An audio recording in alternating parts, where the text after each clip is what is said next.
Have you ever had a family member or friend lose their life through drowning in an ocean rip?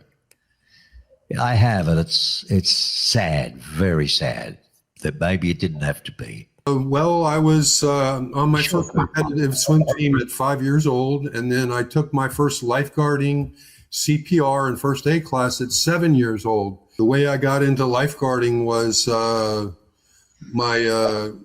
my swim coach deleted 3 of my grades in high school in the computer. Oh, That caused me to drop out of high school and lose my scholarship. And after 2 weeks after I dropped out, my friend lied to him at Hallover, lied to his bosses, and told him I was 18 when I was 17. I put the right age down on the application for Miami-Dade County, and they never looked at it. And that's what started my lifeguarding career. What happened was I usually sat in my car and I waited for, we have a roll call every morning.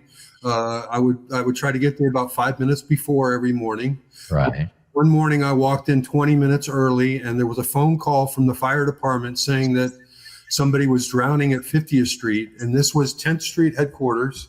Right. And the lieutenant was there for the zone, and a guy from 53rd and a guy from 35.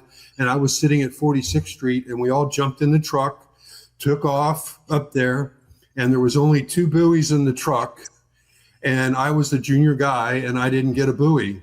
The wind was blowing about 40 miles an hour, and the rip current was almost a half a block wide. And this lady decided she was going to go swimming, and then 2 other ladies went out there to try to rescue her. And I jumped out of the truck, and I was the first one out there. Right. And he had the one girl draped over the buoy, and she was pretty much, I think, already dead. And he was holding on to the other 2 on both sides. Right. And when I got there, he said, give her air, give her air. So I cleaned her mouth off, and I gave her 1 breath.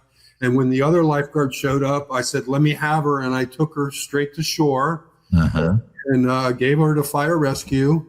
And then I went back out and I helped the other lifeguard bring in 1 girl and the fireman. What I do is I tell them, once you roll over and float, I say, if you believe in God, this is the perfect opportunity for you to pray, and it will reduce your blood pressure, and calm you down.